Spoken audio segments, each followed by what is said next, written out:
देखो Gauss law हम लोगों ने Gauss law electric field with the help of Gauss law start किया था, और इसमें मैंने ये बात बोली थी कि जो भी सिचुएशन है, देखो ऐसा नहीं कि हम किसी भी सिचुएशन में electric field using Gauss law निकाल पाएंगे। हाँ, लेकिन बहुत सारी सिचुएशंस हैं जहां पे हम electric field using Gauss law calculate कर सकते हैं। ठीक है। अच्छा, वो जो सिचुएशंस होंगी उनको हम तीन कैटेगरी में डिवाइड कर पाएंगे। ये तीन कैटेगरी तुम्हें ध्यान से याद रखनी है। ठीक है। चार्ज का डिस्ट्रीब्यूशन अगर स्फेरिकल है तो गॉसियन सरफेस कैसे लेनी है। चार्ज का डिस्ट्रीब्यूशन अगर लीनियर है, सिलेंड्रिकल सिमेट्रिक है, तो गॉसियन सरफेस कैसे लेनी है। और चार्ज का डिस्ट्रीब्यूशन अगर प्लेनर सिमेट्रिक है तो हमको गॉसियन सरफेस कैसे लेनी है। और इन तीनों ही केसेस में तुम्हें ध्यान ये रखना है कि ये जो लेफ्ट हैंड साइड है ना, ये तुम देखोगे जितने भी एग्जाम्पल आएंगे सब में सेम रहेगी। ज्यादातर केस में जो चेंज होगा, जो हमें कैलकुलेट करना होगा डिफरेंट सिचुएशन में, वो ये क्यू इन की वैल्यू होगी। मतलब क्यू इन की वैल्यू हर एक केस में अलग अलग आती जाएगी, उसके हिसाब से हमें इलेक्ट्रिक फील्ड बदलता जाएगा। ठीक है। तो अभी हम कुछ जो डिफरेंट सिस्टम्स हैं जिनके लिए हमें कैलकुलेट करना है उनकी तरफ बढ़ते हैं एक एक करके। और इसमें पहला एग्जांपल लेते हैं, फर्स्ट केस लेते हैं। फर्स्ट केस में हेडिंग डालते हैं यूनिफॉर्मली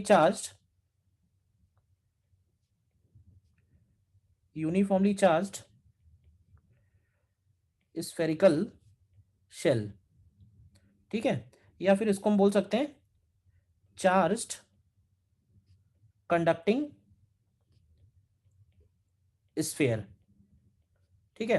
क्योंकि अगर कंडक्टिंग स्फीयर होगा तो कंडक्टर में हम लोग देखेंगे कि जो चार्ज है वो उसके सरफेस पे आ जाएगा, तो वो भी एक तरह से यूनिफॉर्मली चार्ज स्फेरिकल शेल ही बन जाएगा, कुछ और नहीं बनेगा।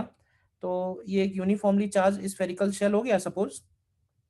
ठीक है। और इसके सरफेस पे एज्यूम कर लेते हैं कि इसके सरफेस पे कैपिटल क्यू चार्ज है। ठीक है। रेडियस इसका हम लोग आर ले लेते हैं। तो हमें इसका इलेक्ट्रिक फील्ड निकालना है। अब तुम मुझे ये बताओ सोच के कि ये हमारी जो तीन कैटेगरी हैं उसमें से किस कैटेगरी से मैच खाता है। मतलब जो चार्ज डिस्ट्रीब्यूटेड है, ध्यान से ये सोचना क्योंकि सब विजुअलाइजेशन का खेल है। चार्ज जो डिस्ट्रीब्यूटेड है वो स्फेरिकली सिमेट्रिक है, सिलेंड्रिकली सिमेट्रिक है, या प्लेनर सिमेट्रिक है, ये बताओ बस। क्यों भाई, बताइए। चार्ज कैसा है, स्फेरिकली सिमेट्रिक है, सिलेंड्रिकल सिमेट्रिक है, या फिर प्लेनर सिमेट्रिक है। स्फेरिकली। हिस्टोरिकली सिमेट्रिक है, दिख ही रहा है सीधे सीधे। और स्फेरिकल सिमेट्रिक में के केस में हम लोग जब गॉसियन सरफेस लेते हैं तो हमें स्फेरिकल गॉसियन सरफेस लेनी है। तो अब देखो इसमें हमें इलेक्ट्रिक फील्ड निकालना है इसके inside as well as outside. तो हम पहले इनसाइड निकालते हैं, यानी R less than capital R, इसको बोल देते हैं फॉर इनसाइड पॉइंट्स। देखो मेथड समझना क्योंकि मेथड हमेशा सेम रहेगा, हाँ प्रॉब्लम्स बदलती जाएंगी। तो हम लोग क्या करेंगे कि इसके अंदर हम एक गॉसियन सरफेस लेंगे। ठीक है। ये हो गई हमारी गॉसियन सरफेस, और इस गॉसियन सरफेस का रेडियस हम लोगों ने लिया हुआ है स्मॉल आर। स्फेयर का रेडियस कैपिटल आर है, गॉसियन सरफेस का रेडियस स्मॉल आर है, और इसके ऊपर हम लोग गॉस लॉ लगाने वाले हैं। तो closed integral E dot D S is equal to Q in upon epsilon naught. तो ये बताओगे कि लेफ्ट हैंड साइड, तो मैंने कहा था कि लेफ्ट हैंड साइड तो सेम ही रहेगा, तो लेफ्ट हैंड साइड तो इतना ही रहेगा E into four pi R square. अब जरा बताओगे कि इस गॉसियन सरफेस के अंदर कितना चार्ज है। क्यों भाई, इस गॉसियन सरफेस के जीरो। अंदर कितना चार्ज है। हम्म, जीरो है। इसके अंदर कोई भी चार्ज नहीं है, ध्यान से देखो तो क्यू इन की वैल्यू जीरो हो गई। तो अगर क्यू इन जीरो हो गया तो तुम्हें यहां से मिलेगा कि इसके अंदर इलेक्ट्रिक फील्ड भी जीरो होगा। देखो बाहर अगर निकालें R greater than capital R में, तो R greater than capital R हो गया फॉर आउटसाइड पॉइंट्स। ठीक है। और आउटसाइड पॉइंट्स में अगर कैलकुलेट करें तो बताओ क्या फर्क पड़ेगा। आउटसाइड पॉइंट्स में हम लोग जो गॉसियन सरफेस लेंगे, इस बार गॉसियन सरफेस का जो रेडियस स्मॉल आर होगा वो बड़ा होगा। बताओ अब क्या करेंगे, क्या चेंज आएगा दोनों केस में। तो इसको करेंगे closed integral E dot D S is equal to Q in upon epsilon naught. ध्यान से देखो तो लेफ्ट हैंड साइड इसका सेम ही रहेगा, यानी E into four pi R square, और राइट हैंड साइड पे हो जाएगा क्यू अपॉन अपसाइलन नॉट। आ जाएगा, बताना कहीं डाउट है तो, कहीं डाउट आए तो बताइए, कोई पॉइंट अगर नहीं क्लियर है तो। तो यहाँ से आपको इलेक्ट्रिक फील्ड का जो वैल्यू मिलेगा आउटसाइड वो मिलेगा E equal to 1/4 pi epsilon naught into Q/r²। अभी बताओगे मुझे कि ये फॉर्मूला किसका इलेक्ट्रिक फील्ड होता है? ये तो जाना पहचाना फॉर्मूला है ना, ये किसका इलेक्ट्रिक फील्ड है? हम्म तो क्या ये इलेक्ट्रिक फील्ड पॉइंट चार्ज का है या नहीं है, ये बताओ। तो इस यस सर। Yes sir. हमको ये बात ध्यान रखनी है कि अगर स्फेरिकल डिस्ट्रीब्यूशन है चार्ज का, समझना, और हम गॉसियन सरफेस ले रहे हैं उसके बाहर, तो ये जो सारा का सारा चार्ज है क्यू, इसको हम कहाँ एज्यूम कर सकते हैं? इसको हम पॉइंट चार्ज की तरह सेंटर पे एज्यूम कर सकते हैं, तो भी हमको सेम इलेक्ट्रिक फील्ड मिलेगा। कहने का मतलब ये होगा यहाँ पे कि जो इलेक्ट्रिक फील्ड लाइंस होंगी, समझना, जो इलेक्ट्रिक फील्ड लाइंस होंगी वो बिल्कुल ठीक उसी तरह से होंगी जैसे कि एक पॉइंट चार्ज की होती हैं। बस अंतर सिर्फ इतना है कि जो इलेक्ट्रिक फील्ड है वो इसके रेडियस से स्टार्ट हो रहा है, मतलब सरफेस से स्टार्ट हो रहा है, अंदर कोई भी इलेक्ट्रिक फील्ड नहीं है। लेकिन बाहर जो भी इलेक्ट्रिक फील्ड है वो बिल्कुल वैसे ही है जैसे कि एक पॉइंट चार्ज का होता है। तो ये बात ध्यान रखना कि इन spherical distribution,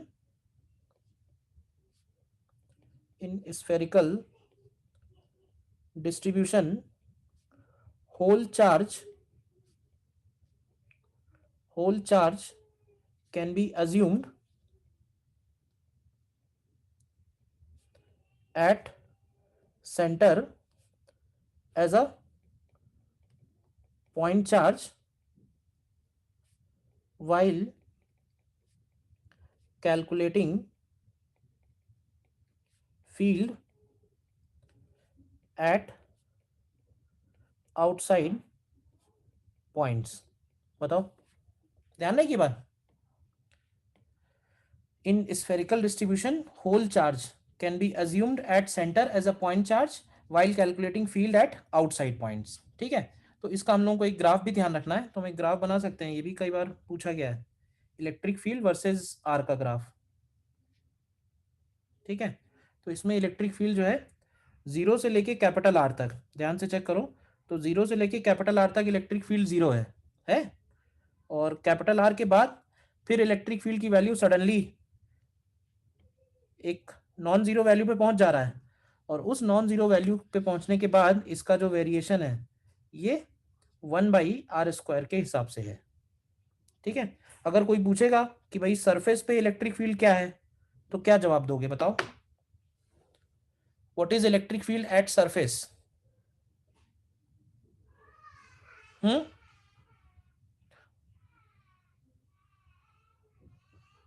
what is electric field at surface?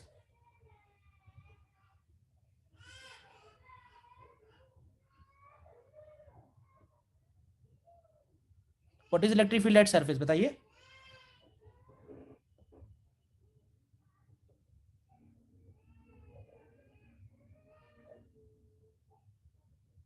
हम्म क्यों भाई?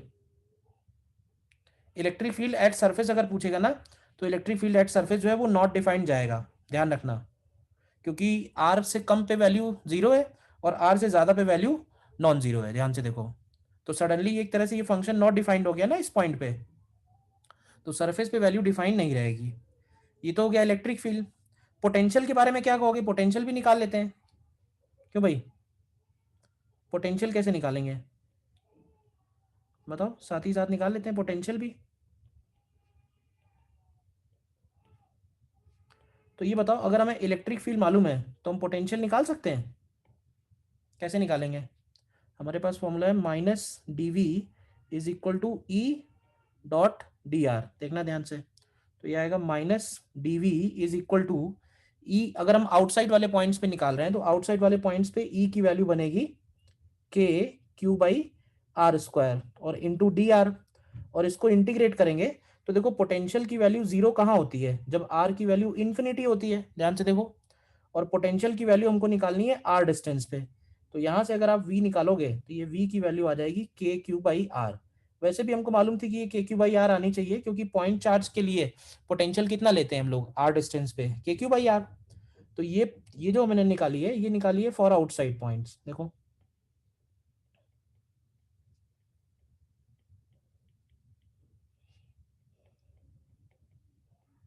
फॉर आउटसाइड पॉइंट्स, ठीक है।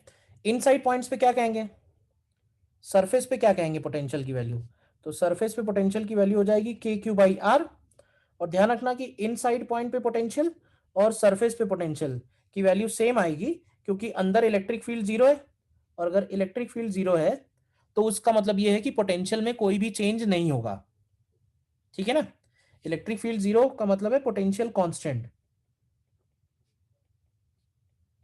तो जो भी इसका सरफेस पे पोटेंशियल है वही पोटेंशियल इसके इनसाइड भी बनेगा।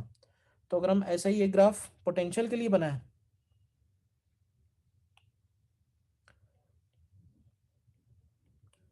ऐसे ये ग्राफ अगर हम पोटेंशियल के लिए बनाए तो पोटेंशियल कांस्टेंट रहेगा, ठीक है, कैपिटल आर तक, देखो ध्यान से। और ये पोटेंशियल की वैल्यू होगी के क्यू बाई आर, के क्यू बाई कैपिटल आर। और उसके बाद पोटेंशियल डिक्रीज होगा 1/r के हिसाब से, इन्फिनिटी पे जाके पोटेंशियल जीरो हो जाएगा। देखो यहाँ तक नोट करो, बताओ कोई डाउट है तो। ठीक है, नेक्स्ट देखो। ये तो था कंडक्टिंग स्फीयर के लिए। सेकंड हम लोग लेके चलते हैं non conducting uniformly charged solid sphere. Non conducting uniformly charged solid sphere,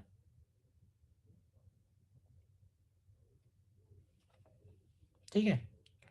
इस बार हम लोग जो सॉलिड स्फीयर लेने वाले हैं, देखो नॉन कंडक्टिंग बोलना इसलिए ज़रूरी है क्योंकि अगर कंडक्टिंग स्फीयर होगा तो कंडक्टर के अंदर कभी भी चार्ज स्टे नहीं करेगा।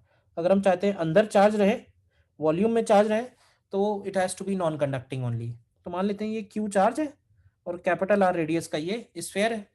तो इसके लिए भी हम उसी तरह से चलते हैं, पहले पॉइंट में निकालते हैं इनसाइड पॉइंट्स पे। इनसाइड पॉइंट्स पे इलेक्ट्रिक फील्ड निकालने के लिए गॉसियन सरफेस कैसा लिया जाए, तो गॉसियन सरफेस हमें स्फेरिकल लेना है। और स्फेरिकल में भी हमको जो गॉसियन सरफेस का रेडियस है उसको हमें कैपिटल आर से छोटा लेना है। तो ये हो गया इसका गॉसियन सरफेस, ठीक है। तो फिर से बताओ, closed integral E dot D S करो अपने आप, क्या लिखना चाहिए, Q in upon epsilon naught. तो बताओ ये close integral E dot D S, तो लेफ्ट हैंड साइड तो हमेशा सेम ही रहेगा, ई इंटू 4 पाई r स्क्वायर। ये बताओगे कि क्यू इन कैसे निकालेंगे, इस गॉसियन सरफेस के अंदर कितना चार्ज है ये कैसे आएगा। गॉसियन सरफेस के अंदर वाला चार्ज कैसे निकल के आएगा बताइए। सर रो दिया होगा। रो नहीं दिया है तो हम इसका डेंसिटी निकाल सकते हैं भाई, क्यू और आर की हेल्प से हम लोग डेंसिटी निकाल सकते हैं ना। डेंसिटी कितना बनेगा, डेंसिटी हो जाएगा total charge upon total volume, क्योंकि यूनिफॉर्म डिस्ट्रीब्यूशन है। तो सपोज हमको डेंसिटी मिल गया, डेंसिटी की वैल्यू हो गई 3Q अपॉन 4 पाई r क्यू। बोलिए, डेंसिटी आ गई। तो डेंसिटी की फॉर्म में क्या लिखेंगे, तो डेंसिटी की फॉर्म में लिख सकते हैं क्या कि डेंसिटी इंटू जो गॉसियन सरफेस है उसका एरिया कितना है, तो उसका वॉल्यूम कितना है। तो गॉसियन सरफेस का वॉल्यूम 4/3 पाई r क्यूब बनेगा, मतलब कि इस वॉल्यूम में कितना चार्ज है, इतने वॉल्यूम में। तो इतने वॉल्यूम का चार्ज निकालने के लिए क्या किया, डेंसिटी में इस वॉल्यूम का मल्टीप्लाई कर दिया and divided by epsilon naught. देखो, तो यहाँ से आपको इलेक्ट्रिक फील्ड का फॉर्मूला मिलेगा ρr/3 एप्सिलॉन नॉट। देखो, और इसको चाहो तो तुम वेक्टर फॉर्म में भी बना सकते हो, ρr/3 एप्सिलॉन नॉट, क्योंकि इलेक्ट्रिक फील्ड का जो डायरेक्शन है किसी भी पॉइंट पे वो आर वेक्टर से मैच करेगा। देखो, इलेक्ट्रिक फील्ड का डायरेक्शन और आर वेक्टर का डायरेक्शन सेम ही आएगा। हाँ, ये ध्यान रख सकते हो कि रो को हम विद साइन रखेंगे, जिससे कि अगर निगेटिव हुआ तो वो अंदर की तरफ हो जाएगा, टूवर्ड्स हो जाएगा। अगर हम रो का वैल्यू रख दें तो इलेक्ट्रिक फील्ड का फॉर्मूला आ जाएगा 1/4 pi epsilon naught into QR/r Q, ठीक है ना। एक ही फॉर्मूला है, एक फॉर्मूला क्यू के टर्म्स में, एक फॉर्मूला डेंसिटी के टर्म्स में है। और दोनों केस में ध्यान नहीं रखना है कि देखो ध्यान से, तो ये आर के प्रोपोर्शनल आ रहा है। बोलिए, क्लियर है? इनसाइड पॉइंट्स पे कैसे निकाला है? इनसाइड पॉइंट्स पे इलेक्ट्रिक फील्ड जो है वो सेंटर पे 0 है, और जैसे जैसे हम सरफेस की तरफ बढ़ रहे हैं इलेक्ट्रिक फील्ड की वैल्यू इंक्रीज हो रही है प्रोपोर्शनल टू आर के हिसाब से।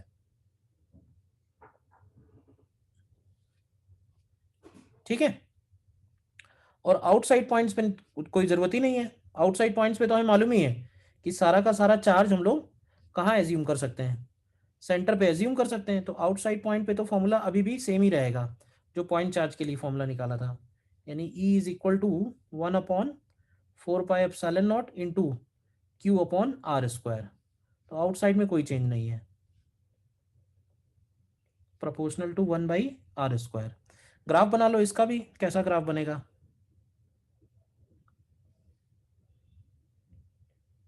देखो वही काम वही करना है। इलेक्ट्रिक फील्ड पहले प्रोपोर्शनल टू आर है, ठीक है, और उसके बाद फिर ये इनवर्सली प्रोपोर्शनल टू r² है।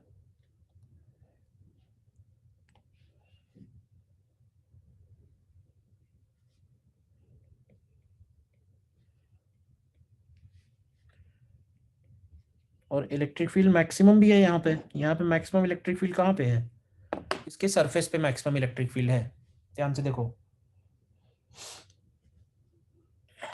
एग्जैक्टली यही variation acceleration due to gravity का होता है अर्थ के लिए। हम लोग ग्रेविटेशन चैप्टर इस इलेक्ट्रोस्टैटिक्स के बाद देखने का करने का रीजन यही है कि बहुत सारा ग्रेविटेशन में जो पॉइंट्स हैं वो सारे के सारे इलेक्ट्रोस्टैटिक से मैच करते हैं। क्लियर है ये पॉइंट? बोलिए। पोटेंशियल बताओ इसी तरह से, इलेक्ट्रिक पोटेंशियल के लिए क्या कहेंगे?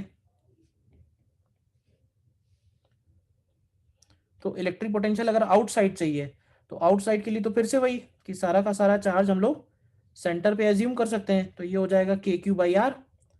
और अगर सरफेस पे निकालना है पोटेंशियल तो सरफेस पे पोटेंशियल की वैल्यू हो जाएगी KQ/R।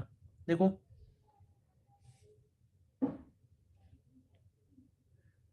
KQ/R।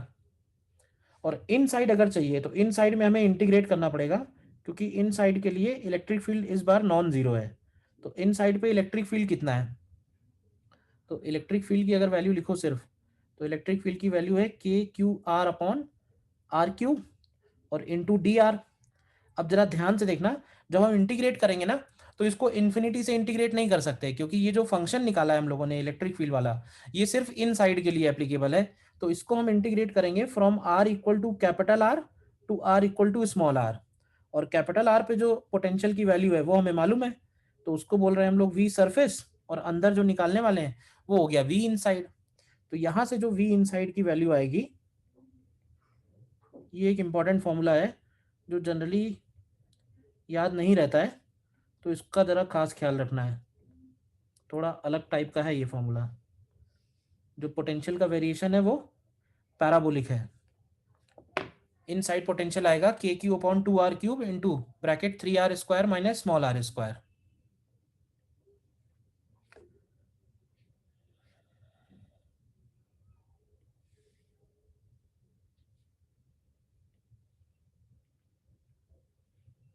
देखो, ठीक है।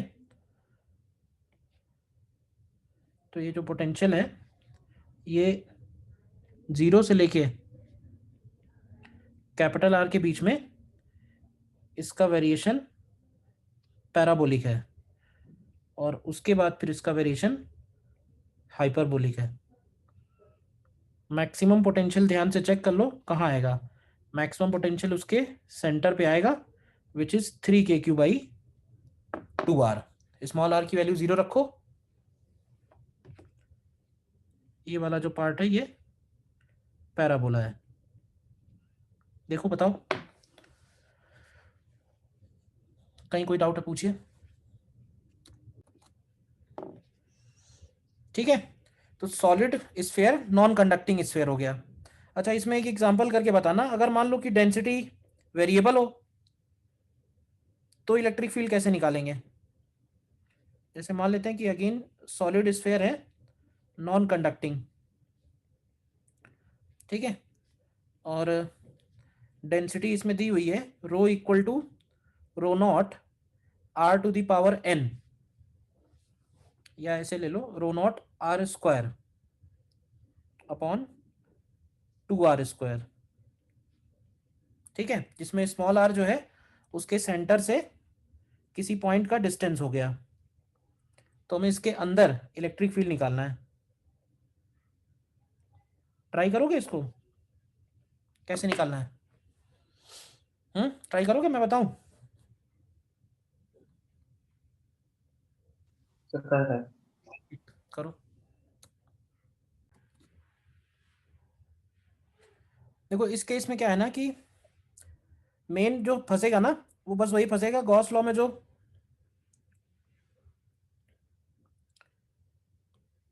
क्यू इन की वैल्यू है।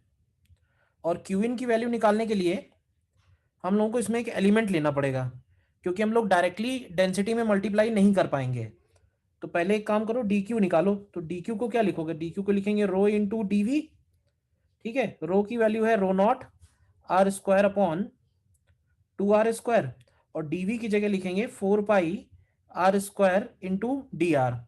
बताओ कहीं डाउट है तो यहां से आपको डी क्यू की वैल्यू मिलेगी 2π ρ0 upon r to the power r², और ऊपर है r⁴ इंटू डी आर। और इसको हम लोग इंटीग्रेट करेंगे from 0 to r, 0 to Q in. तो यहाँ से देखो क्यू इन की वैल्यू क्या मिलेगी? क्यू इन की वैल्यू आएगी 2π ρ0 r⁵ अपॉन 5r²। यहां तक बताओ किसी को डाउट है तो? इक्वेशन 1 में किसी को डाउट है तो बताइए। अब हम इसमें गॉस लॉ लगा देंगे इलेक्ट्रिक फील्ड निकालने के लिए।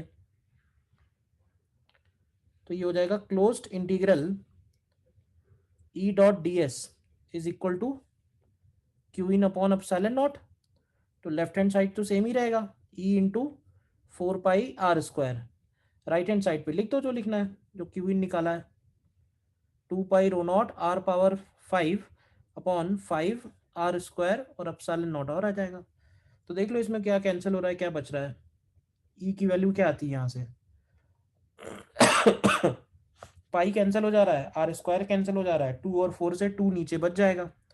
तो ये आ जा रहा है, ध्यान से देखो तो ρ0 r³ अपॉन कितना आ रहा है?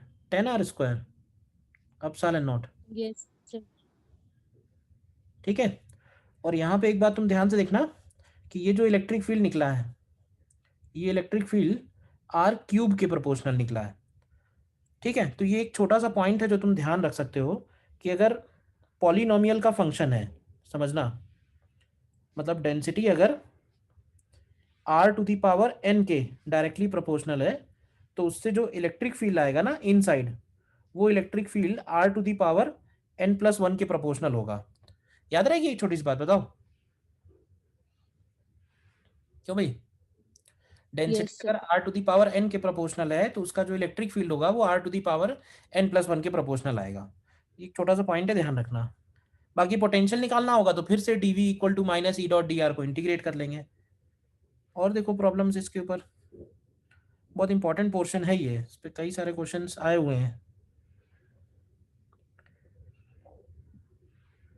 देखो जैसे एक ये सॉलिड स्फीयर है हैविंग कैविटी, ठीक है, इसका डेंसिटी यूनिफॉर्म है, ठीक है। हमको क्या क्या गिवन है? हमें इस सॉलिड स्फीयर का, इस कैविटी का सेंटर हमको गिवन है। इस कैविटी का सेंटर जो है वो इस सॉलिड स्फीयर के सेंटर से a डिस्टेंस पे है, और हमें फाइंड आउट करना है electric field inside cavity. Cavity के अंदर इलेक्ट्रिक फील्ड निकालना है। तो कैविटी के अंदर इलेक्ट्रिक फील्ड निकालना है, या सपोज ऐसे करो कि इस स्फीयर की वजह से कहीं भी इलेक्ट्रिक फील्ड निकालना है, तो उसका तरीका यही है, तरीका लगेगा सुपरपोजिशन प्रिंसिपल। याद है सुपरपोजिशन? सुपरपोजिशन में क्या करते हैं? कंप्लीट की वजह से लिखते हैं किसी पॉइंट पे वैल्यू जहां निकालनी हो रही है, और उस कैविटी वाले स्फीयर की वजह से लिखते हैं, और दोनों को सब्ट्रैक्ट कर देते हैं तो कैविटी वाले स्फीयर की वजह से आ जाता है। देखो इसको ट्राई करो, पहले बताओ कैविटी में कितना इलेक्ट्रिक फील्ड आएगा। अब देखो कैविटी में उसने ये नहीं बताया कि कहाँ निकालना है, तो इसका एक ही मतलब निकलता है कि इसका मतलब है कहीं भी निकाल दो। तो लेट अस अज्यूम कि हम ये पॉइंट पी ले रहे हैं, ध्यान से देखो, और ये जो पॉइंट पी है इसको स्फीयर के सेंटर से R1 पे और कैविटी के सेंटर से R2 पे ले लेते हैं। देखो पॉइंट पी को हम लोगों ने स्फीयर के सेंटर से R1 पोजीशन वेक्टर पे और कैविटी के सेंटर से R2 पोजीशन वेक्टर पे लिया है, ठीक है। तो इलेक्ट्रिक फील्ड कैविटी में क्या लिख सकते हैं, यूजिंग सुपरपोजिशन प्रिंसिपल अगर हम लोग लगाएं तो हम लोग बोल सकते हैं कि E1 माइनस E2 करेंगे। अब ये बताओ कंप्लीट स्फीयर की वजह से P पॉइंट पे E1 क्या होगा, तो क्या उस E1 को हम लोग रो R1 अपॉन 3 एप्सिलॉन नॉट लिख सकते हैं वेक्टर वाले फॉर्मूले से, और केवल कैविटी की वजह से R2 पोजीशन वेक्टर पे कैविटी के अंदर, तो कैविटी के अंदर कैविटी की वजह से अगर लिखना है तो ये हो जाएगा रो R2 अपॉन 3 एप्सिलॉन नॉट, तो ये वैल्यू आ जाएगी rho into R1 minus R2 upon 3 epsilon naught. अब ये बताओ कि इस ट्राइंगल से R1 माइनस R2 को क्या लिख सकते हैं, R1 माइनस R2 को क्या लिख सकते हैं, तो R1 माइनस R2 की वैल्यू हो जाएगी रो A अपॉन 3 एप्सिलॉन नॉट। देखो R1 माइनस R2 को हम लोग A लिख देंगे, देखो। और खास बात ये है कि ये जो इलेक्ट्रिक फील्ड आ रहा है ये यूनिफॉर्म इलेक्ट्रिक फील्ड आ रहा है, तो यूनिफॉर्म इलेक्ट्रिक फील्ड बहुत लिमिटेड जगह आ रहा था। एक तो इनफाइनाइट शीट की वजह से यूनिफॉर्म इलेक्ट्रिक फील्ड था, और एक ये कैविटी के अंदर इलेक्ट्रिक फील्ड यूनिफॉर्म है,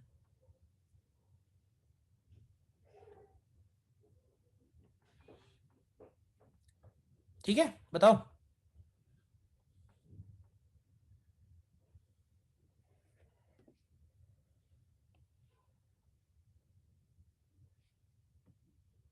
और जैसे निकालते हैं, देखो थर्ड पॉइंट में electric field due to uniformly charged long non conducting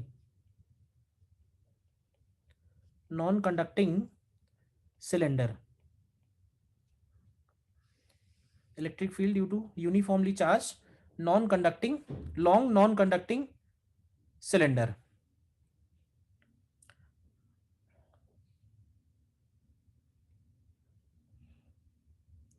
देखो जैसे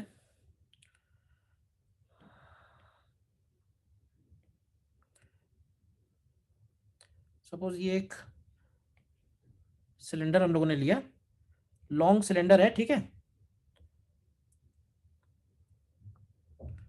और इस सिलेंडर का रेडियस हमको सपोज मालूम है, रेडियस हो गया इसका सपोज कैपिटल R, ठीक है।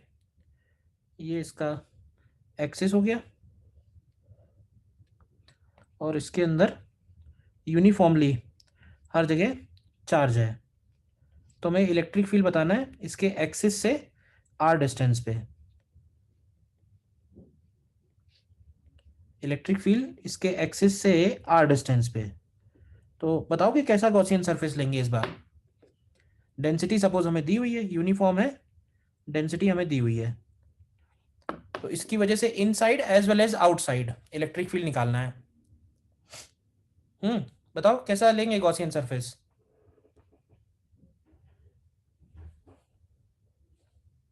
बताइए भाई।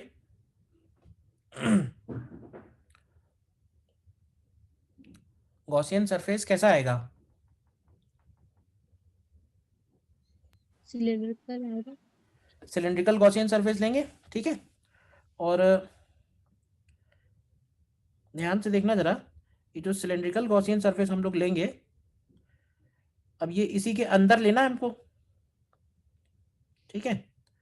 तो इस सिलेंड्रिकल गॉसियन सरफेस का लेंथ भी हो सकता है हमको एज्यूम करना पड़े, तो लेंथ हम लोग इसका L ले लेते हैं। देखो लेंथ हम इसका L ले लेते हैं, रेडियस इसका R है, तो अब ये बताओगे कि इस सिलेंड्रिकल गॉसियन सरफेस के लिए अगर हम लोग गॉस लॉ लगाते हैं, closed integral E dot D S is equal to Q in upon epsilon naught, तो ये जो लेफ्ट हैंड साइड है, लेफ्ट हैंड साइड क्या आएगा कैलकुलेट होके, तो लेफ्ट हैंड साइड तो मैंने कहा था ना कि सेम ही आएगा, 2 पाई आर एल ई इंटू 2 पाई आर एल। इसके अंदर कितना चार्ज है, क्यू इन कितना आएगा, इसके अंदर कितना चार्ज है, कैसे निकलेगा बताओ, इस गॉसियन सरफेस के अंदर कितना चार्ज है, कैसे निकलेगा।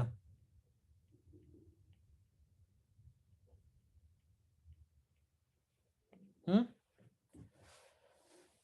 क्या डेंसिटी में मल्टीप्लाई कर सकते हैं, तो डेंसिटी में हम लोग मल्टीप्लाई करेंगे इस सिलेंडर का वॉल्यूम, और इस सिलेंडर का वॉल्यूम होगा πr² L upon epsilon naught. तो देखो यहाँ से इलेक्ट्रिक फील्ड क्या निकल के आएगा, इलेक्ट्रिक फील्ड आएगा ρr अपॉन L, कैंसिल हो जा रहा है, ρr अपॉन 2 अपसाइलन नॉट आ रहा है क्या देखो, और ये इलेक्ट्रिक फील्ड जो निकल के आया है वो r less than capital R के लिए है, मतलब कि फॉर इनसाइड पॉइंट्स, बोलो ठीक है। सिमिलरली अगर हम आउटसाइड पॉइंट्स के लिए निकालें, तो अगर हमें आउटसाइड पॉइंट लेना है,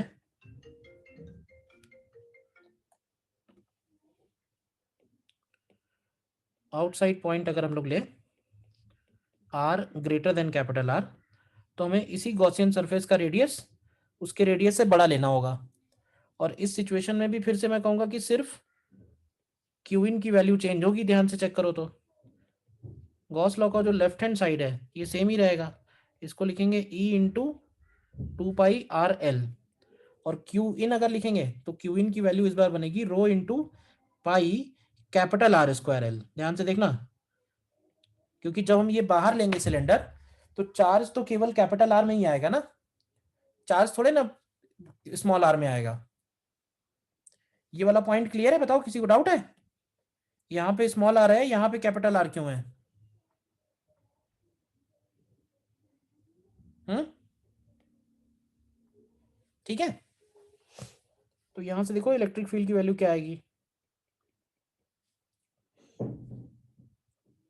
इलेक्ट्रिक फील्ड आएगा ρr² upon 2 r epsilon not, देखो आ रहा है क्या, पाई कैंसिल, एल कैंसिल, हम्म, और ये जो इलेक्ट्रिक फील्ड निकल के आया है, ये इलेक्ट्रिक फील्ड आर के इनवर्सली प्रोपोर्शनल है।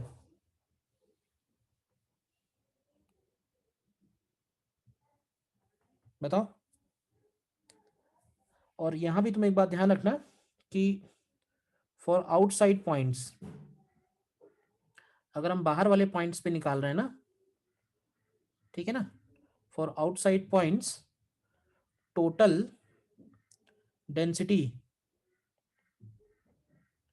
Can be taken, total density can be taken as a line charge, total density can be taken as a line charge, मतलब हम इसको एक लाइन चार्ज की तरह ट्रीट कर सकते हैं, और लाइन चार्ज का जो लैम्डा होगा वो लैम्डा होगा density into cross section area यानी πr²। तो तुम देखो कि लैम्डा वाला फॉर्मूला क्या होता है, याद है, लैम्डा की वजह से इलेक्ट्रिक फील्ड लैम्डा की वजह से होता है lambda upon 2 pi epsilon not r, तो लैम्डा की वैल्यू रख दोगे तो देखोगे तो यही आ जाएगा। तो ये भी बात ध्यान रखना कि आउटसाइड पॉइंट्स पे यहाँ पे भी उसी तरह का सिमिलर कॉन्सेप्ट यूज हो रहा है, सारा का सारा चार्ज हम उसके एक्सेस पे as a line charge assume कर सकते हैं, इन साइड वाले पॉइंट्स पे हमें निकालना पड़ेगा हर बार, आउटसाइड पे कभी भी नहीं निकालना पड़ेगा, आउटसाइड पे मोस्टली हम लोग कैलकुलेट कर पाएंगे डायरेक्टली अगर हमको टोटल चार्ज मालूम है तो।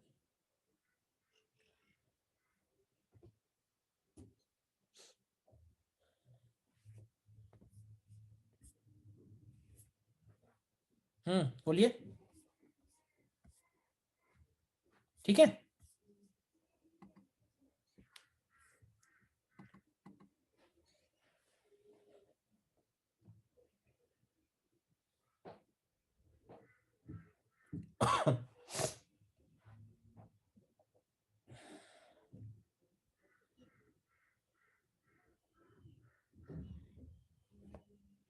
ठीक है पॉइंट? कुछ डाउट है पूछिए। ठीक है, देखो नेक्स्ट, देखो नेक्स्ट पॉइंट में electric field due to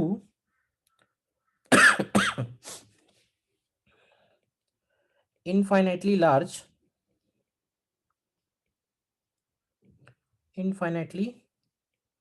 large thick non-conducting and uniformly charged sheet। देखो,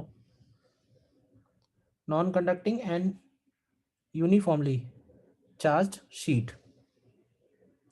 अब अगर तुम्हें कॉन्सेप्ट क्लियर है, इतने सारे एग्जांपल कर लिए हम लोगों ने आज, तो तुम इसका अपने आप बता सकते हो। थोड़ा ध्यान से समझना, ये जो शीट हम लोग लेने वाले हैं ये थिक है, ठीक है, और यूनिफॉर्मली चार्ज है।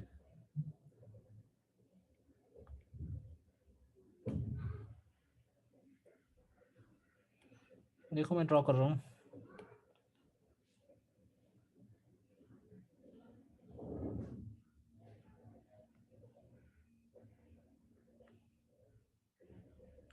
इनफाइनेटली लार्ज का मतलब है कि इस प्लेन में वो इनफाइनेटली लार्ज है, चारों तरफ जाएगी।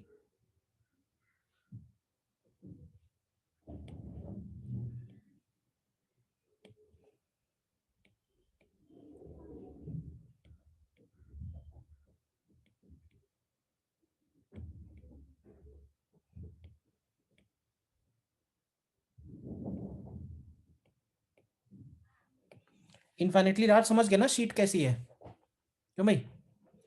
और इसमें थिक शीट ऑफ चार्ज है, तो चार्ज डिस्ट्रीब्यूटेड है इसके वॉल्यूम में।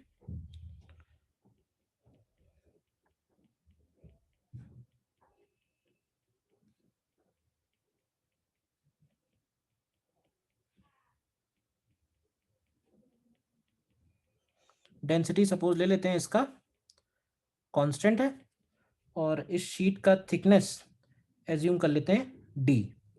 ठीक है, तो मैं यहाँ पे इसमें एक सेंट्रल लाइन ड्रॉ कर रहा हूँ। ठीक है, देखो ध्यान से, ये सेंट्रल लाइन जो है इसके बीच में से होके जा रही है, और हमें इस सेंट्रल लाइन से आर डिस्टेंस पे इलेक्ट्रिक फील्ड निकालना है, इसके अंदर एज वेल एज इसके बाहर। तो कैसा गॉसियन सरफेस लिया जाए इसमें? करोगे अपने आप ट्राई, थोड़ा करो अपने आप ट्राई, इसको बताओ इसके अंदर इलेक्ट्रिक फील्ड कितना आएगा। देखो इस बार भी हम लोग जो गॉसियन सरफेस लेंगे वो इसी तरह का एक सिलेंडर लेंगे। ठीक है, इस तरह का ये एक सिलेंडर लेंगे हम लोग, ये देखो ध्यान से। ठीक है, इस सिलेंडर का इधर वाला एरिया ए, इधर वाला एरिया ए रहेगा।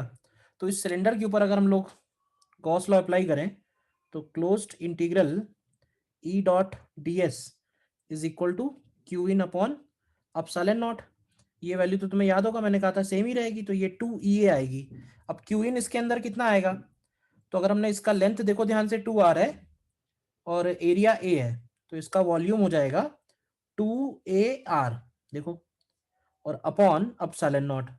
तो यहां से E की value rho r upon epsilon naught आ जाएगी, यानी ये R के प्रोपोर्शनल आएगी। ध्यान से देख लो, ये हो गया for R less than D/2। ठीक है ना, यानी कि इनसाइड पॉइंट्स पे। ठीक है, अगेन आउटसाइड पॉइंट्स पे भी अगर निकालना है, आउटसाइड पॉइंट्स पे अगर निकालना है तो आउटसाइड पॉइंट्स पे भी हम लोग बोल सकते हैं कि सारा का सारा जो ये थिक चार्ज है ना, उसको हम सिंगल शीट में कन्वर्ट कर सकते हैं। तो सिंगल शीट का जो सिग्मा आएगा उसको लिखेंगे रो इंटू डी, ये ध्यान रखो। और सिग्मा के टर्म्स में हमको मालूम ही है कि फॉर्मूला क्या होता है शीट की वजह से, सिग्मा अपॉन 2 एप्सिलॉन नॉट। तो ये हो जाएगा sigma D upon 2 epsilon naught, यानी sorry rho into D upon 2 epsilon naught. देखो क्लियर है ये? आउटसाइड वाला क्लियर है? बताओ कोई डाउट है तो। ठीक है ना? अगर हम इसका ग्राफ बनाए तो ये ग्राफ कुछ इस तरह का आएगा। ये दोनों तरफ हमको बनाना पड़ेगा। और ये इलेक्ट्रिक फील्ड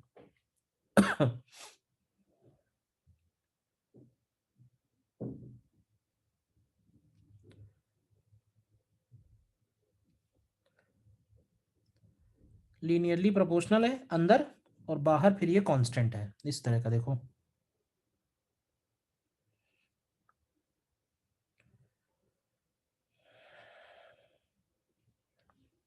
ठीक है ना? ये वैल्यू हो गई हमारे हिसाब से, ये d/2 हो गई इधर, d/2 इधर।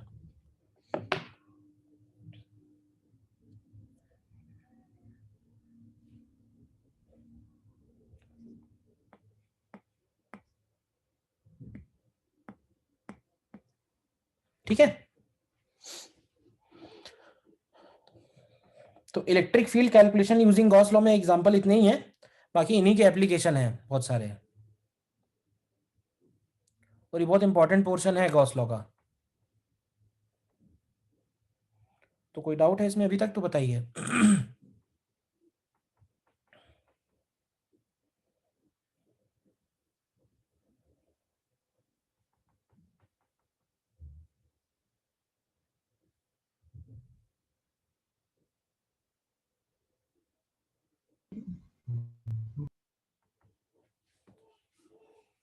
ठीक है, आगे बढ़ते हैं फिर। नेक्स्ट हमारा जो लास्ट पॉइंट बता है इस चैप्टर में, दैट इज कंडक्टर्स। ठीक है, कंडक्टर्स कहो या फिर मेटल्स कहो, ठीक है ना? खास बात क्या है कंडक्टर्स या मेटल्स की? तो इसमें हम लोग लिखेंगे they have large number of free electrons, large number of free electrons which can move throughout the volume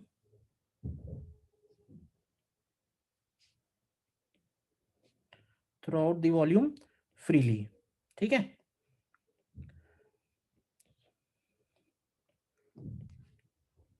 and दूसरी बात इसमें ध्यान ये रखनी है कि for isolated conductors,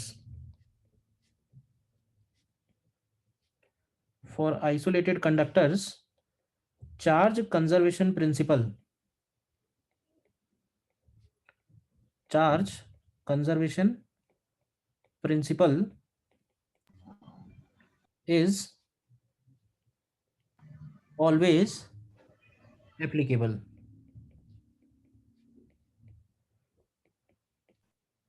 charge conservation principle is always applicable. समझना ध्यान से क्या है, जैसे मान लेते हैं कि हम कोई भी एक ये कंडक्टर लेते हैं, हमने आर्बिट्रेरी शेप का कंडक्टर लिया है। ठीक है? ठीक है, आर्बिट्रेरी शेप का कंडक्टर है ये, और इस कंडक्टर को हमने कुछ चार्ज दिया है, सॉलिड है ये कंडक्टर। ठीक है, तो अगर हम इसको कोई भी क्यू चार्ज देते हैं सबसे पहले, ठीक है, मान लेते हैं 10 15 20 25, ये तो बहुत कम हुआ, 1000 इलेक्ट्रॉन्स का इसको पॉजिटिव चार्ज दे दिया है, तो वो पॉजिटिव चार्ज क्या होगा, आपस में रिपेल होगा, और रिपल्शन की वजह से वो चार्ज एक दूसरे से दूर जाना चाहेगा। तो फाइनली जब इसमें इक्विलिब्रियम आएगा, तो हम लोग देखते हैं कि फाइनली जब भी इक्विलिब्रियम आएगा तो ये सारा का सारा जो चार्ज है वो इस कंडक्टर पे, इसके आउटर सरफेस पे ही आ जाएगा, अंदर नहीं रहेगा। जो भी चार्ज हम देंगे इसके सारा का सारा बाहर आ जाएगा, अंदर चार्ज नहीं होगा। और कौन कौन से पॉइंट्स एप्लीकेबल होंगे इसके अंदर, इलेक्ट्रिक फील्ड की वैल्यूज हमेशा 0 होगी। और ये जो सिचुएशन है ये कहलाती है, this is called electrostatic equilibrium. ठीक है ना? इलेक्ट्रोस्टैटिक इक्विलिब्रियम, इलेक्ट्रिक फील्ड इसके अंदर 0 हो जाएगा, पोटेंशियल इस पूरे कंडक्टर का कांस्टेंट हो जाएगा, पूरे कंडक्टर का कांस्टेंट का मतलब ये है कि इसके अंदर एज वेल एज इसके बाहर, इसके अंदर एज वेल एज इसके सरफेस पे पोटेंशियल की वैल्यू हमेशा सेम रहेगी। ठीक है, बोलिए। दूसरा केस हम लोग ले सकते हैं कि अगर हम मान लें कि ये जो कंडक्टर हमने लिया है, इस कंडक्टर में सपोज कैविटी भी है। सपोज ये जो कंडक्टर है, ये कंडक्टर विथ कैविटी है और इस कंडक्टर के अंदर एक स्फेरिकल कैविटी है। तो जरा बताओगे कि स्फेरिकल कैविटी है अगर, अब अगर हम इसको कोई भी चार्ज देते हैं कंडक्टर को, तो वो चार्ज कहाँ पे जाके स्टे कर सकता है? पहला वाला जो कंडक्टर था वो कंप्लीटली सॉलिड था, दूसरा जो मैंने एग्जांपल लिया है इसमें कैविटी भी है।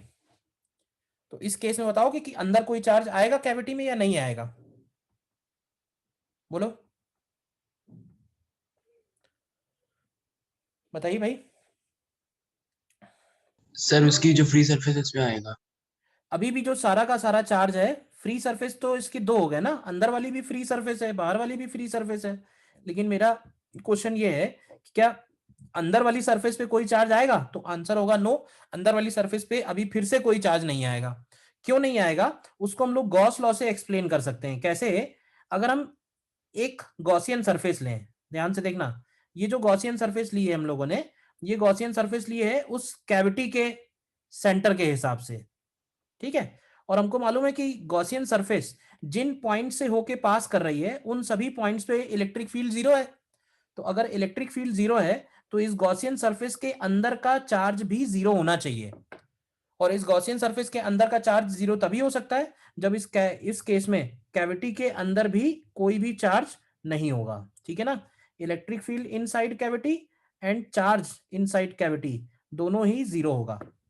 यानी अगर कंडक्टर विथ कैविटी भी है तो भी हम उसको अगर कोई चार्ज देते हैं तो वो सारा का सारा चार्ज उसके आउटर सरफेस पे ही आएगा। बताओ, पहला वाला एग्जाम्पल और दूसरा एग्जाम्पल दोनों क्लियर है? गॉसियन सरफेस के अंदर जो इलेक्ट्रिक फील्ड होती है वो सिर्फ इनसाइड वाले चार्ज की वजह से होती है या फिर सभी की वजह से? अब फिर से मैं कहूंगा कि मैंने गॉस लॉ में इस पॉइंट को बहुत फोर्स करके बताया था। मैंने गॉस लॉ में इस पॉइंट पे सबसे ज्यादा फोर्स इसी पॉइंट पे दिया था कि गॉस लॉ में जब हम लोग इलेक्ट्रिक फील्ड लिखते हैं तो वो इलेक्ट्रिक फील्ड किसका होता है? इनसाइड चार्जेस का होता है या सभी का होता है? याद करो। तो सभी की वजह से सभी का होता है। सभी की वजह से होता है। तो ये जो इलेक्ट्रिक फील्ड जीरो आ रहा है गॉस लॉ पे वो सभी की वजह से आ रहा है, ठीक है ना। लेकिन जब हम लोग फ्लक्स लिखते हैं तो फ्लक्स केवल इनसाइड का लिखते हैं। तो ई जीरो होने की वजह से फ्लक्स जीरो है, और फ्लक्स जीरो तभी पॉसिबल होगा जब इसके अंदर का चार्ज जीरो हो। और अंदर का चार्ज जीरो का मतलब है कि कैविटी के अंदर कोई भी चार्ज स्टे नहीं करेगा। क्लियर है? बताओ। Yes sir. ठीक है। अब देखो, अब मैं फिर से थोड़ा चेंज कर दे रहा हूं। चेंज ये कर दे रहे हैं इस बार हम लोग कि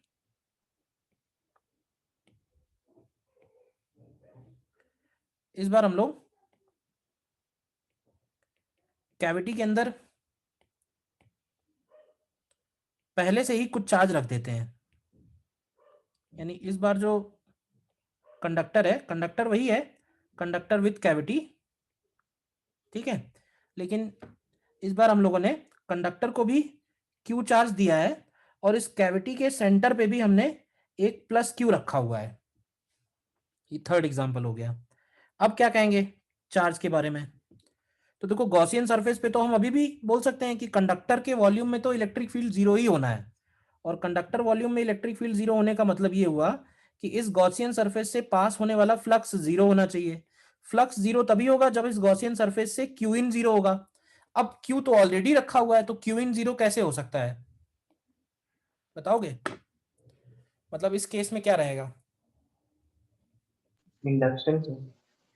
तो इस केस में क्या होगा ना कि इस प्लस क्यू के सामने इस बार उतना ही चार्ज यानी माइनस क्यू इंड्यूस हो जाएगा, और बाहर वाली सरफेस पे अब इस बार Q प्लस क्यू चार्ज आएगा। ध्यान से देखो, क्योंकि कंडक्टर के ऊपर टोटल चार्ज Q होना चाहिए, और कंडक्टर के ऊपर टोटल चार्ज Q तभी हो सकता है जब अगर अंदर माइनस क्यू है तो बाहर उसका प्लस क्यू आना चाहिए।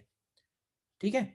और जो इलेक्ट्रिक फील्ड लाइंस होंगी, इलेक्ट्रिक फील्ड लाइंस इसकी इस तरह से आएंगी कि वो इलेक्ट्रिक फील्ड लाइंस कंडक्टर पे जब भी टच करेंगी तो वो परपेंडिकुलरली होनी चाहिए।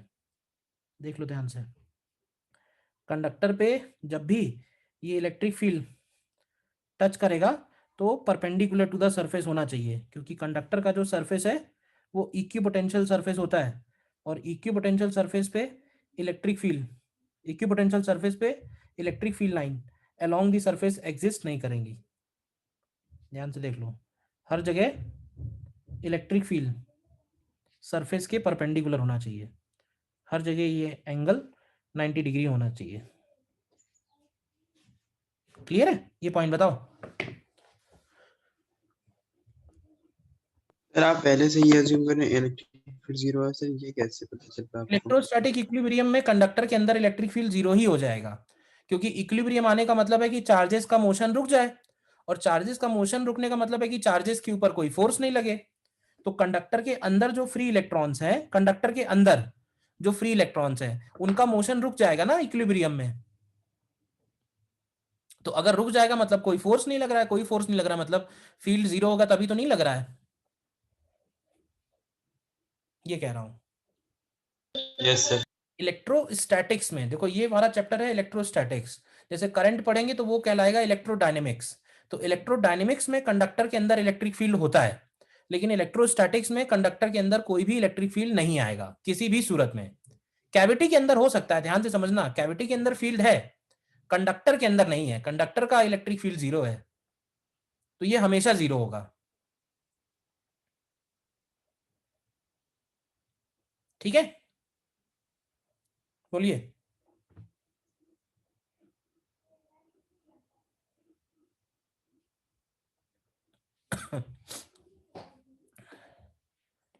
देन फोर्थ पॉइंट में एक छोटा सा हेडिंग डालते हैं, called electrostatic shielding. Electrostatic shielding, electrostatic shielding क्या है? जैसे मान लो कि कोई आपको गिवन है, माइक भैया माइक ऑफ रखो भाई, आप लोग जब बोलना है तभी अनम्यूट करो।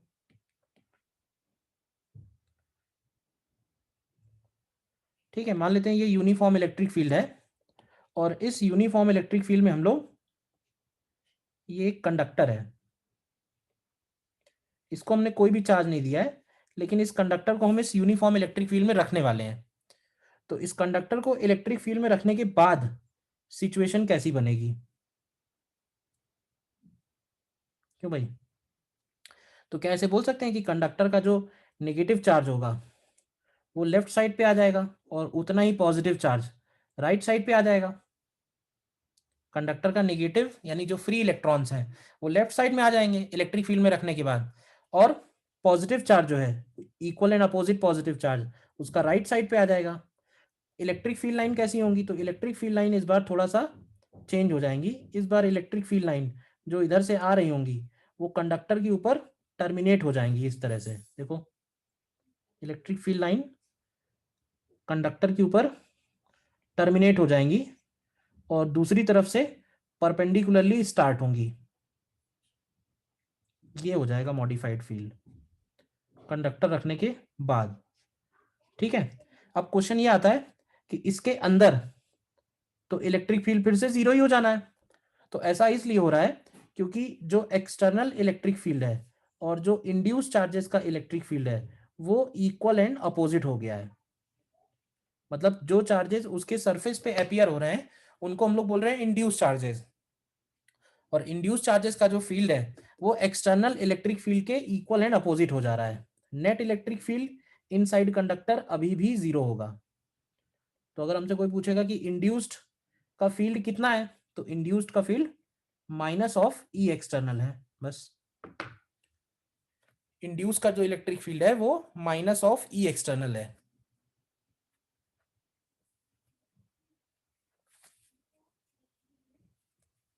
ठीक है, और इसी को हम लोग बोलते हैं, this is called electrostatic shielding. अब यहां तक जितनी भी बातें हुई हैं हमारी, उसमें तुम्हें एक छोटी सी बात समरी में याद रख सकते हो। जो तुम्हारी हर केस में एप्लीकेबल होगी और प्रॉब्लम्स में बहुत हेल्प करेगी। और वो ये बात कि तुम ऐसे सोचो, मतलब इस तरह से मन में बिठाओ कि जो कंडक्टर है ना, मतलब जो कंडक्टर का थिकनेस है, कंडक्टर का थिकनेस एक तरह से एक ऐसी बाउंड्री की तरह काम करता है जिस बाउंड्री के दोनों तरफ चार्जेस हो सकते हैं, लेकिन किसी भी एक साइड का जो चार्ज का इफेक्ट है वो दूसरे साइड के चार्जेस पे नहीं पड़ेगा। मतलब समझ लो कि जो कंडक्टर की बाउंड्री है वो एलओसी की तरह काम करेगी कि इधर अलग कंट्री है, उधर अलग कंट्री है, इधर वाले कंट्री का जो चार्जेस के इफेक्ट है वो दूसरे वाले की तरफ बिल्कुल नहीं होंगे। तो ऐसे ही है इनसाइड एंड आउटसाइड। जैसे इस केस में से थर्ड वाले केस में अंदर जो चार्ज रखा हुआ है, यानी ये जो माइनस क्यू आया है ये किसकी वजह से आया है, ये जो माइनस क्यू यहाँ पे आया है किसकी वजह से आया है, ये माइनस क्यू इस कैपिटल क्यू की वजह से या स्मॉल क्यू की वजह से? क्यों भाई? जो माइनस क्यू थर्ड वाले केस में इंड्यूस हुआ स्मॉल क्यू की वजह से आया। तो ऐसे समझ लो कि कैविटी के अंदर की जो कहानी है वो कैविटी के अंदर वाले चार्जेस ही डिसाइड करेंगे, ठीक है? और बाहर की जो कहानी है वो बाहर वाले चार्जेस डिसाइड करेंगे। बाहर वाले चार्जेस का जो डिस्ट्रीब्यूशन है वो इस बात पे डिपेंड नहीं करेगा कि कैविटी में क्या चार्ज है। डिस्ट्रीब्यूशन का जो नेचर है वो डिपेंड नहीं करेगा, क्योंकि अंदर का इफेक्ट बाहर नहीं जाएगा, बाहर का इफेक्ट अंदर नहीं जाएगा। ये जो कंडक्टर की बाउंड्री है ये एक तरह से बिल्कुल सेपरेट कर देगी इनसाइड चार्जेस को आउटसाइड से, आउटसाइड चार्जेस को इनसाइड से। And this is known as electrostatic shielding. This is known as electrostatic shielding. देखो ध्यान से, कुछ डाउट है पूछो। नेक्स्ट देखो पॉइंट में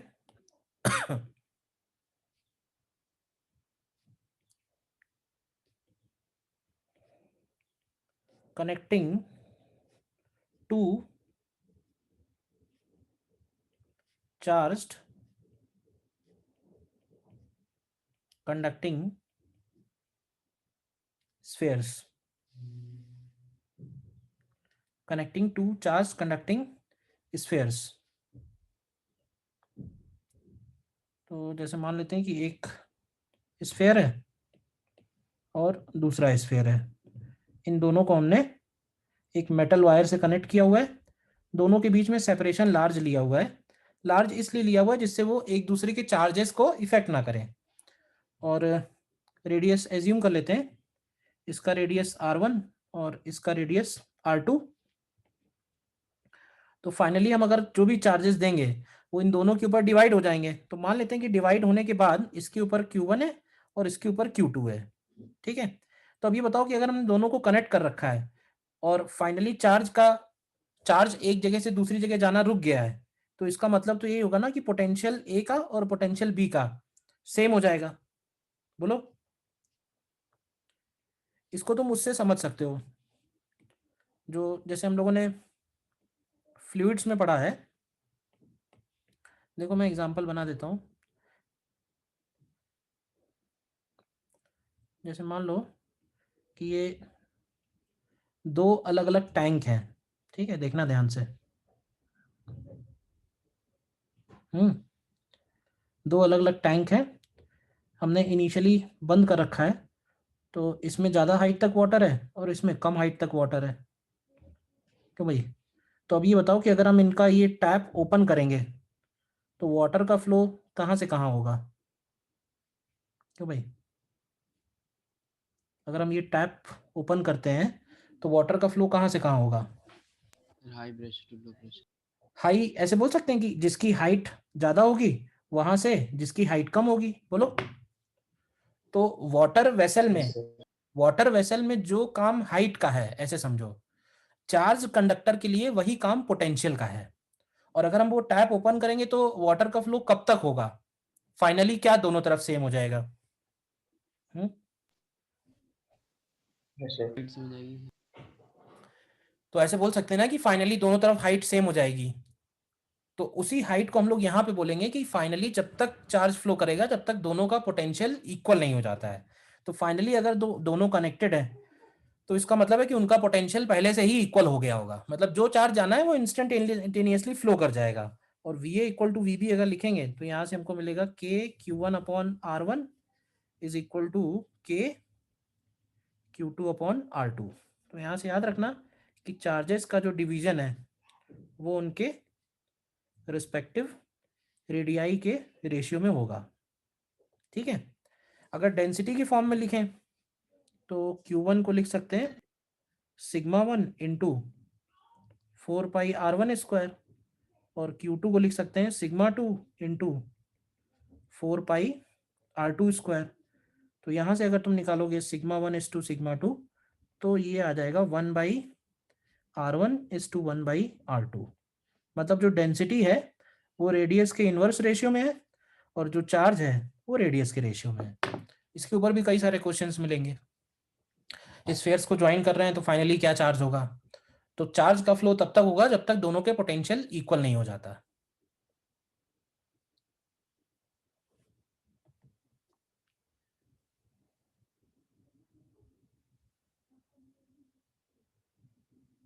बोलिए।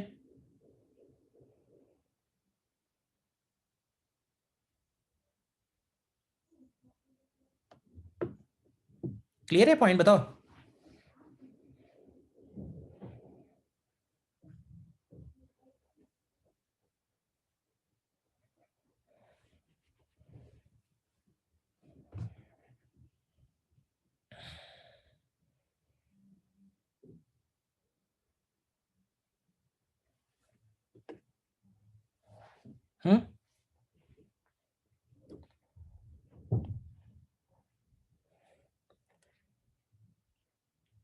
और एक और पॉइंट देख लो इसमें,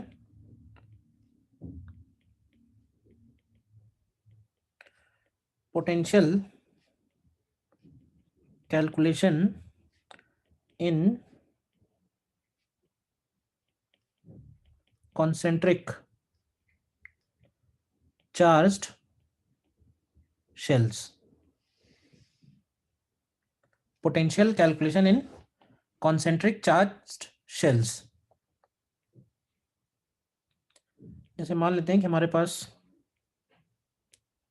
concentric shells दिए हुए हैं,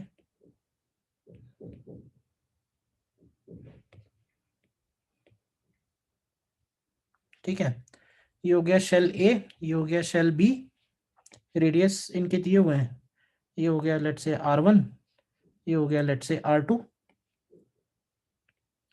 R1 R2। अब ध्यान से देखना, इस अंदर वाले शेल को हमने Q1 चार्ज दिया और इस बाहर वाले शेल को हमने Q2 चार्ज दिया है। तो हमें दो बातें बतानी है कि चार्ज देने के बाद ए और बी के पोटेंशियल क्या होंगे और इस चार्ज का डिस्ट्रीब्यूशन कैसे होगा। डिस्ट्रीब्यूशन ध्यान से देखो तो चार फ्री सरफेसेस हैं एक तरह से, है या नहीं है? फ्री सरफेसेस कितनी है? फ्री सरफेसेस जहां पे चार्ज आ सकता है, तो फ्री सरफेसेस देख, तो एक तो अंदर वाली हो गई, अंदर वाली हो गई, फिर इसके बाहर वाली हो गई, फिर इधर इसके अंदर वाली हो गई और इसके बाहर वाली हो गई। तो एक्चुअली चार फ्री सरफेसेस हैं। तो इन चार फ्री सरफेसेस पे किस सरफेस पे कितना चार्ज है, पहला पॉइंट हमें वो निकालना है। और दूसरा ये कि पोटेंशियल कैसे निकालेंगे। तो देखो, चार्ज का डिस्ट्रीब्यूशन जब भी हम लोग करेंगे ना, तो हम लोग अंदर से स्टार्ट करेंगे, सबसे इनर मोस्ट से। अब ये बताओ कि इसके कैविटी में कोई चार्ज है? सबसे अंदर वाले के, सबसे अंदर जो नो स्फीयर सर। है, इसके कैविटी में कोई चार्ज नहीं है। तो अगर कैविटी में कोई चार्ज नहीं होगा तो उसके इनर सरफेस पे 0 चार्ज होगा। तो इसका मतलब है कि इसको जो हमने दिया है चार्ज, वो सारा का सारा इसके सरफेस पे आ जाएगा Q1। और प्लस Q1 के सामने कितना चार्ज होगा? तो अभी हम लोगों ने देखा था कि प्लस Q1 के सामने कितना होगा? -Q1। गॉस लॉ लगाया था ना अभी। तो सबसे बाहर वाली सरफेस पे कितना चार्ज हो जाएगा? सबसे बाहर वाली सरफेस पे चार्ज होगा Q1 + Q2। पहले पॉइंट ये बताओ, ये पॉइंट क्लियर है क्या? ये जो चार्ज डिस्ट्रीब्यूट किया है, चार्ज डिस्ट्रीब्यूशन हम लोग सबसे इनर मोस्ट शेल से स्टार्ट करेंगे। कैविटी के अंदर कोई भी चार्ज नहीं है तो Q की वैल्यू 0 हो गई सबसे इनर मोस्ट सरफेस पे। तो जो अंदर वाले को हमने Q1 दिया है वो उसका सारा का सारा उसके आउटर सरफेस पे, उस Q1 के सामने इक्वल एंड अपोजिट -Q1 आ रहा है देखो। और क्योंकि उसको हमने Q2 दिया हुआ है तो बाहर वाली सरफेस पे Q1 + Q2 हो जाएगा। क्लियर है डिस्ट्रीब्यूशन? अब अगर हमें पॉइंट ए पे पोटेंशियल निकालना है, ध्यान से देखना, तो किसी भी पॉइंट पे पोटेंशियल सारे चार्जेस की वजह से होता है। तो Q1 की वजह से कितना पोटेंशियल बनेगा? तो Q1 तो सरफेस पे है, तो सरफेस की वजह से पोटेंशियल का क्या फॉर्मूला है? KQ1/R1 प्लस पॉइंट ए पे पोटेंशियल Q2 की वजह से। अब तुम ये बताओ Q2 के लिए पॉइंट ए कहाँ है, अंदर है, तो अंदर क्या पोटेंशियल होता है, वो वही होता है जो उसके सरफेस पे होता है। तो ये हो जाएगा KQ2/R2। ये पोटेंशियल ए पे बना, और पोटेंशियल बी पे निकालेंगे अगर, तो देखो बी पॉइंट ऐसे बोल सकते हैं कि बाहर वाला पॉइंट है, तो बी पॉइंट पे निकालने के लिए हम लोग सारा का सारा चार्ज उठा के सेंटर पे भी रख सकते हैं, क्योंकि बी पॉइंट के लिए सारा चार्ज अंदर है, बी पॉइंट सभी के लिए बाहर है। तो अगर हम सारा का सारा चार्ज उठा के सेंटर पे रख दें, तो बी पॉइंट पे पोटेंशियल के लिए हम लोग ये भी यूज कर सकते हैं, K×Q1+Q2/R2। ये बताओ क्लियर है या नहीं? पोटेंशियल ए का पोटेंशियल बी का कैसे निकाला, डिस्ट्रीब्यूशन कैसे किया और पोटेंशियल कैसे निकाला?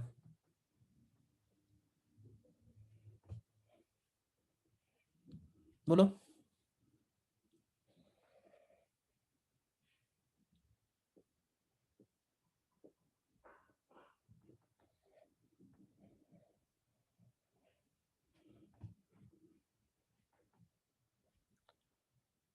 डिस्ट्रीब्यूशन कैसे लिया और पोटेंशियल कैसे कैलकुलेट किया है? ठीक है, इसको एग्जांपल में करके देखो।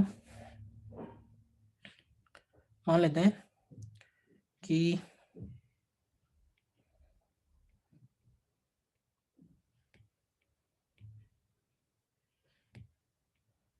तीन कॉन्सेंट्रिक शेल्स ले लेते हैं,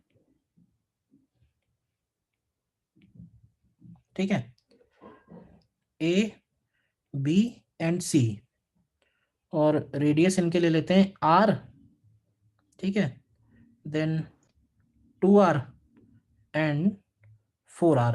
देखो R, 2R एंड 4R, ठीक है। A को हमने -Q चार्ज दिया है, B को हमने +2Q चार्ज दिया है, और C को हमने +Q चार्ज दिया है। हमें निकालना है डिस्ट्रीब्यूशन और पोटेंशियल ऑफ ABC का पोटेंशियल और अलग अलग सरफेसेस पे चार्जेस का डिस्ट्रीब्यूशन। दो बातें निकालनी है, करो जरा, क्या आएगा बताओ। देखो इसमें एक काम करना, डिस्ट्रीब्यूशन हमेशा स्टार्ट करना अंदर वाले सरफेस से। तो ऐसे मैं शॉर्ट में बना लेता हूँ, सपोज ये हो गया शेल ए। अब देखो शेल ए के अंदर कैविटी में अगर कोई चार्ज नहीं है तो उसके इनर सरफेस पे 0 होगा, तो उसके इसको जो चार्ज दिया है वो सारा का सारा उसके आउटर सरफेस पे आ जाएगा।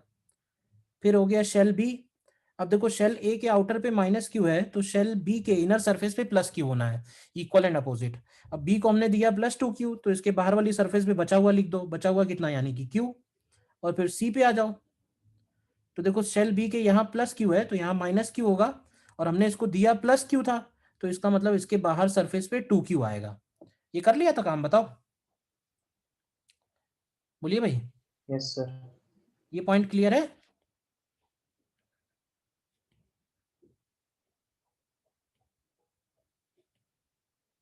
Yes sir.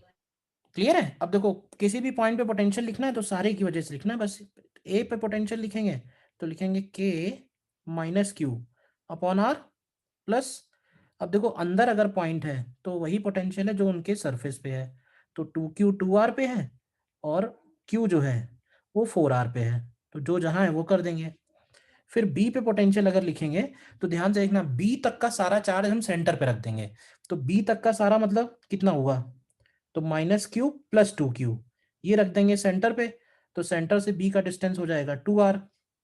और C पे जो चार्ज है वो वही पोटेंशियल होगा जो C के अंदर है, जो उस C के सरफेस पे है, यानी KQ/4R। और पॉइंट C पे पोटेंशियल निकालेंगे तो सारा चार्ज उठा के सेंटर पे रख देंगे, यानी -Q + 2Q + Q और अपॉन 4R। बताओ क्लियर है या नहीं पोटेंशियल?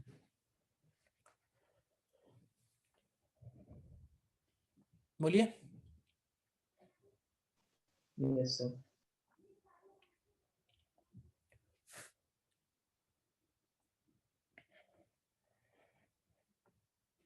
ठीक है, तो मेन बातें जो भी इंपॉर्टेंट है, जो जिस पे ज़्यादातर क्वेश्चन पूछे गए हैं, वो सारी बातें हम लोगों ने कंप्लीट कर ली हैं इलेक्ट्रोस्टैटिक्स की।